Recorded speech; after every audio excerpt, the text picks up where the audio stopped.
Hey guys, welcome back to Medical Coding with Blue. Today's episode is all about how to pick a good medical billing and coding program. What are some things to look for? If you are brand new to my channel, welcome. I am Blue, I'm a medical coder. I seem to get questions in a cyclical manner, right? Every so once in a while, I'll start getting the same question over and over again. And this is one of those that keeps coming up. Blue, I'm interested in getting into medical billing and coding. What program should I pick? How do I know if the program that I'm picking is a good program? What are some things to look for? So here we go. All right. So the thing that you need to look for when choosing a medical billing and coding program is to make sure, first and foremost, before anything else, that they are training you for a credential with the American Health Information Management Association, or AHIMA, or the American Academy of Professional Coders, AAPC.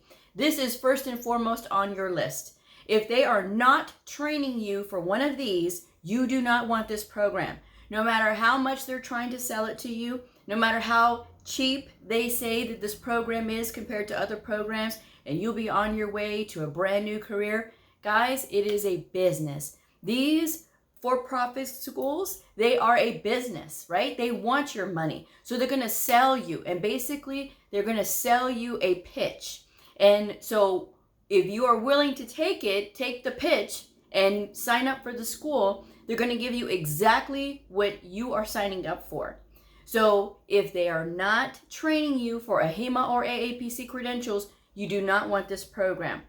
The second thing that you need to make sure that they're going is a legitimately good program is that the program is at least 9 months, 12 months, or 18 months. This is a good amount of time that you need to learn medical billing and coding. Now, if you are coming from a background where you have no previous background in medical at all, that is okay. I started with no experience myself. But in order to be able to really understand what's going on and what's happening, you need that time, 9 months, 12 months, or 18 months. There are some schools that say, oh, well, you can be on your way to a brand new career in just 16 weeks. Guys, that's a gimmick. That's a sales pitch, all right? If you are really wanting to take medical billing and coding seriously, then you need that time. Now, if the program that you're selecting comes out to 8 months, that is okay, because that is just shy of 9 months. But it doesn't mean that you need to sit for that certification right at the 8-month mark. You can still take an additional month or so to study, so that way you can have time to go over the things and review what you need to, so that when you go to take your certification exam, you will feel ready, okay? So avoid the really short 6-month programs, 4-month programs, avoid those. Now, I haven't been to all of these schools, these trade schools. So when people ask me for specific recommendations, I cannot specifically recommend a particular trade school. I have no relationships with these trade schools, but I have been approached by a very slick salesman that was trying to get me to promote their school. And the thing is, this program was a very fast, rapid-paced program, and they were preparing you for credentials that are not even asked for in the industry. And he was really trying to sell this, and I was very firm with no. I was not going to put my name on something that is not going to do a benefit to the people that are wanting to get into medical billing and coding. So I have nothing to sell you guys. What you choose to do and where you choose to go is entirely up to you. But I want you to know that these things are very important. If you are wanting to be a medical biller and coder, you don't have to be certified to be a medical biller. So if the credential that they are training you for is a billing credential or billing certificate, you don't need it. What you do need, though, is a credential through the American Health Information Management Association or the American Academy of Professional Coders. And I'm going to keep repeating that throughout this presentation, because I will get the question again, well, they have this other one and it's cheaper.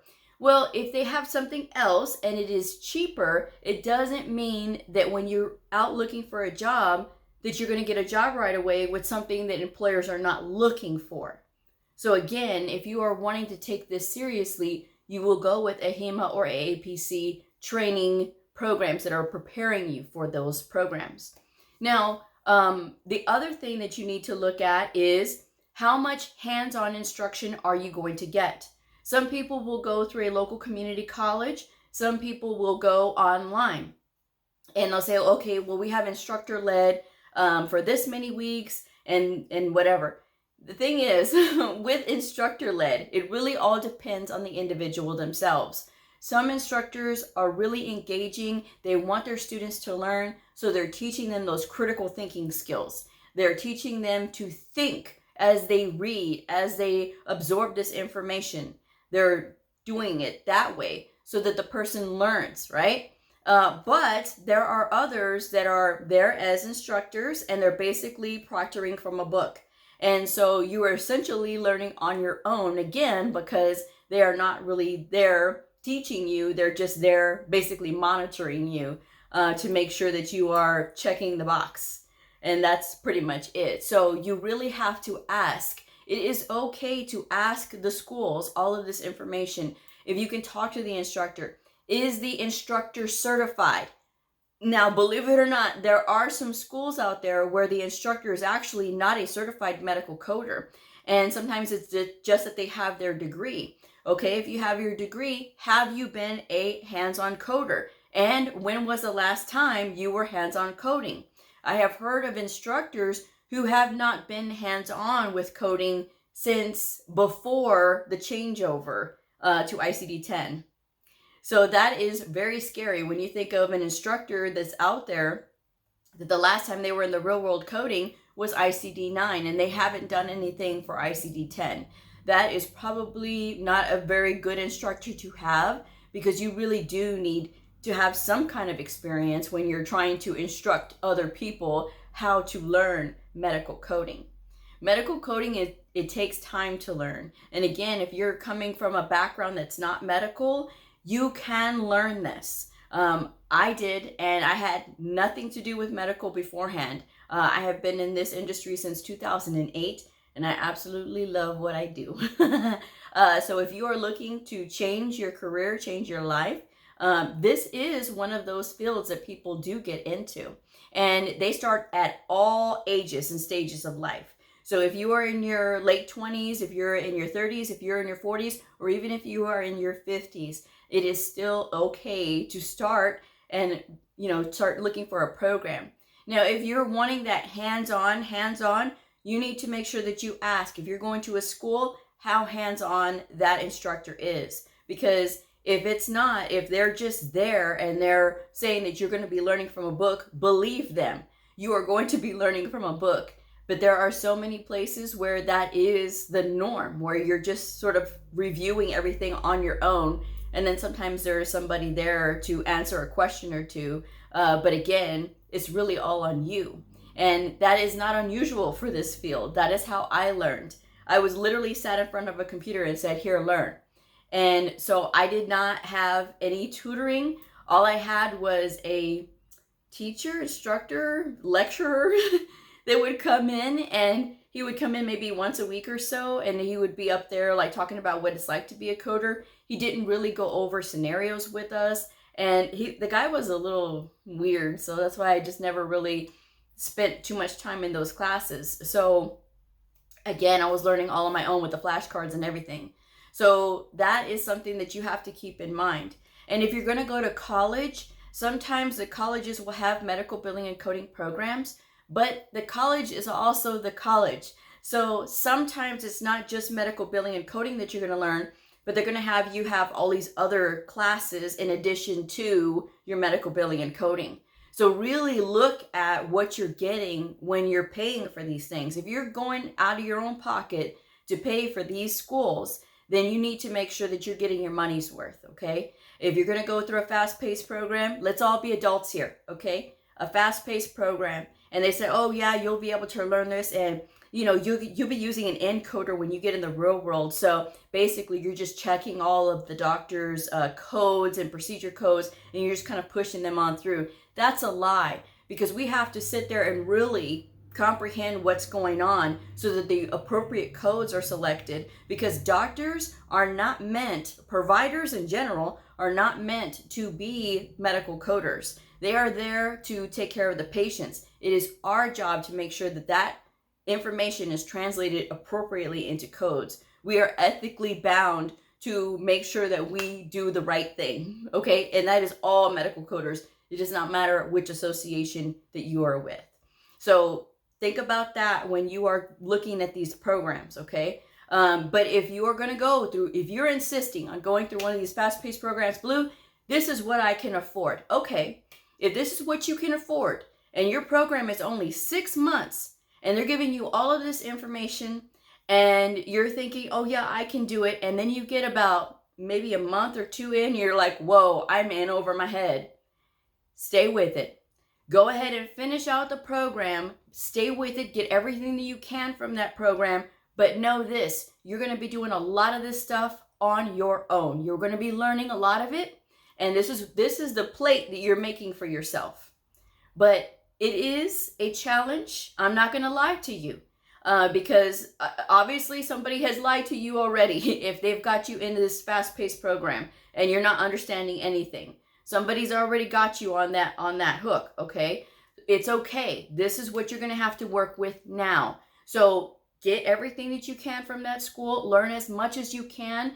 If they're offering you some other benefit as far as like, oh, well, we'll give you an internship or an externship, that's fine. Get that experience so that way you have something to add to your resume. But start accepting the reality of you are on your own trying to learn this. If you need to find a mentor, make sure that you know what association you're going to go with. You need only one.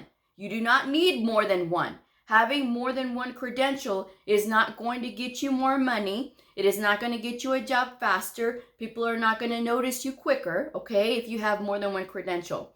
I have never seen in my time looking at job listings, a job listing that says candidate must have multiple credentials to get this job. Candidate must have multiple credentials to make more money. I have never seen that. I have only heard these slick schools try to sell that, okay? And if they say, oh yeah, well, we're going to give you a free voucher for a certificate so you have another credential to add after your name, so you have multiple credentials, guys, that's not the kind of program that you want to concentrate on. The kind of program that you want is somebody that is going to make sure that you learn anatomy, medical terminology, pathophysiology and physiology, medical law and ethics, ICD-10 CM training, ICD-10 PCS if you're going to sit for an inpatient credential. But if you are only going to sit for an outpatient credential, CPT is what you need to learn as well. ICD-10 PCS is only for the inpatient side. And I have many videos on my channel that talk about the difference between inpatient and outpatient. Please make sure that you go through and check them out. And then there's also the HCPCS book. So as long as they're training you on all of those tips and all of those topics, you are good to go, okay? But it really all depends on the pace of the school. Like I said, 9 months is a healthy pace. That is a pace that you can absorb a lot of that information, okay? And a year is really great as well. 18 months is really good too. Both associations have their own online self-paced medical coding programs, okay? If I'm going to recommend any school, it is literally going to be the associations themselves. Whether you go with AHIMA or AAPC is entirely up to you. I am certified with the American Health Information Management Association. I currently hold a certified coding specialist. I was going to say the associate. The certified coding specialist, physician-based. So that is the credential that I hold right now. I had the certified coding associate earlier this year, all the way up until March. When I got my CCSP, I sat and passed for it the first time and passed. So I did really good on that one. But the thing is, when you are looking at which association you want to go with, both of them have really good benefits of being a member. AHIMA is the oldest and longest running. This is the most steeped in history, okay? And then there's AAPC. AAPC has a wonderful grassroots movement. There's a lot of things to AAPC with their credentials, so I encourage you guys to check out the websites. Now, I know it's a lot of information, but really taking the time to look at the websites so that you can kind of get an idea of what's actually going on is going to help you, because I could run through it again, but what you're looking at is on you, whether you're going to decide to go with AAPC or you're going to go with AHIMA. Either way, you know, but I have gone through both of them, and as far as like explaining the differences between the two. With AHIMA, you do not have to be a member in order to sit for their exams. With AAPC, you do. So that is something that you got to keep in mind, the additional cost. And with AAPC, they do have apprentice attached to their credential for the first 2 years. It has a 2-year time commitment. However, they do offer a thing called PractiCode. It is an educational product. And if you pay for this PractiCode, it is basically coding a bunch of charts so that you can get more practice. And while it's good, I think that there's other cheaper methods of getting more practice. But the other benefit of PractiCode is that of the 2-year commitment that you have, the time that you have to have that apprentice on your credential for AAPC, it will be dwindled down to 1 year of work experience, because that PractiCode, completing PractiCode, it counts as 1 year off of that 2-year time commitment. Now, you may hear that going through PractiCode, that you could add that and you can give that as your experience when you're applying with your employer. That is not true. Unless the employer is saying that if you have education in lieu of experience, then they will accept something like that. But if you're trying to go in there and say PractiCode is your work experience and that you have experience in coding through PractiCode, that is sort of a lie, because that is not work experience. That is education. And there is a huge difference between the two. In order for something to be considered work experience in medical coding, you have to have production standards and accuracy standards in order for that to count. And with PractiCode, again, it is a educational product. It's a good educational product, but it is not considered work experience. So if somebody's telling you that, that is a lie, okay? So I want you guys to know that. Again, I'm not trying to sell you guys anything. I'm just trying to give you all the facts. But look for those programs that are training you for AHIMA or AAPC, and make sure that when you do go through those, make sure that you're asking questions. And if you find that when you get into this program it's too rapid for you, just hold on. Don't drop the program because you've already paid for it, okay? Just hold on, get as much information as you can. Try to find a mentor. If you're going with the associations, try to find a mentor, because they have like the chapter meetings and things where you can hook up with somebody to ask them questions. Hey, I'm a student and I need some kind of help to understand. If you are on LinkedIn, I am on LinkedIn as Medical Coding with Blue. You can join me there as well. But on LinkedIn, I have seen students reach out and say, hey, I'm a student and I really need a mentor. I need somebody to answer my questions that I have about the industry. And you will see a lot of people volunteer selflessly to be a helping hand for those new people. If you need to find a tutor, there's a ton of tutors on LinkedIn as well. I'm a tutor myself. My rates will be in the description box below, so make sure that you check it out if you need to find a tutor for medical coding. So there's a lot of things out there, guys, a lot of resources when it comes to, what to pick and how to help yourself to know what to ask. But the things that you need to make sure of is that they're training you for AHIMA or AAPC credentials. Anything else does not matter in the grand scheme of things when it comes to medical coding.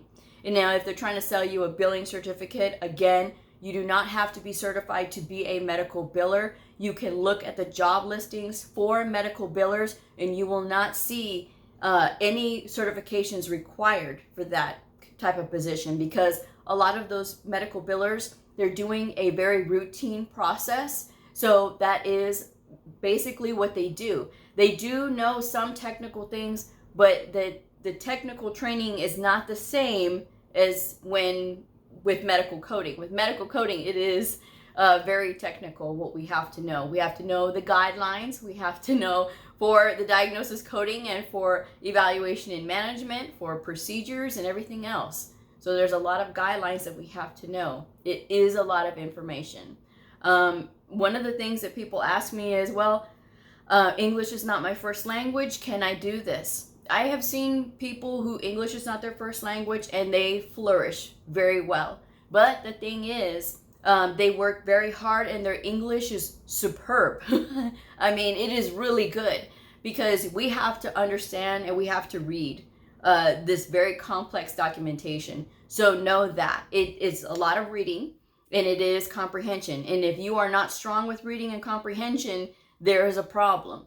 This is not a check the box type field. This is not something that you can just slide and just get away with doing the bare minimum. The codes that are selected directly impact the patient. The procedures that are selected directly impact the patient as far as how much money they have to pay out. It affects the doctor and if they're being paid appropriately for the services that they are providing. It affects the hospital because at the end of the day, that's where the hospital, the facility, the doctor's office, it's a business they have to run.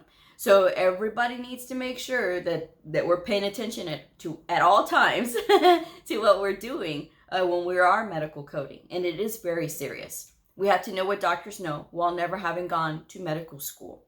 And we have to be able to communicate and educate these providers as well. So it takes a lot, guys. This is a very challenging, very complex field. It's a very intellectual field, but it is fun. It is rewarding. It's a lot of work.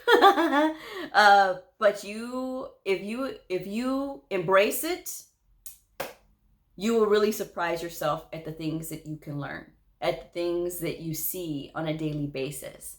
And that's what I think of when I'm working. This is not work to me anymore. And you know, if they say, if you love what you do, you never work a day in your life. And I don't feel like I've been working since 2014 when I had my aha moment. And my aha moment I refer to as the moment that the light bulb went on. And I became so passionate about what I do that it's like, this is not even work. And yeah, I have some chores stuff that feels like work, right? But that's not what medical coding is to me anymore. Okay. So maybe you'll find that, you know, not everybody finds it, but maybe you will find it. So it doesn't really matter how your journey begins. You just have to begin. And so don't overthink the process too much when you're looking for a school. Okay. Look at what's available to you. Number one, look at what you can afford.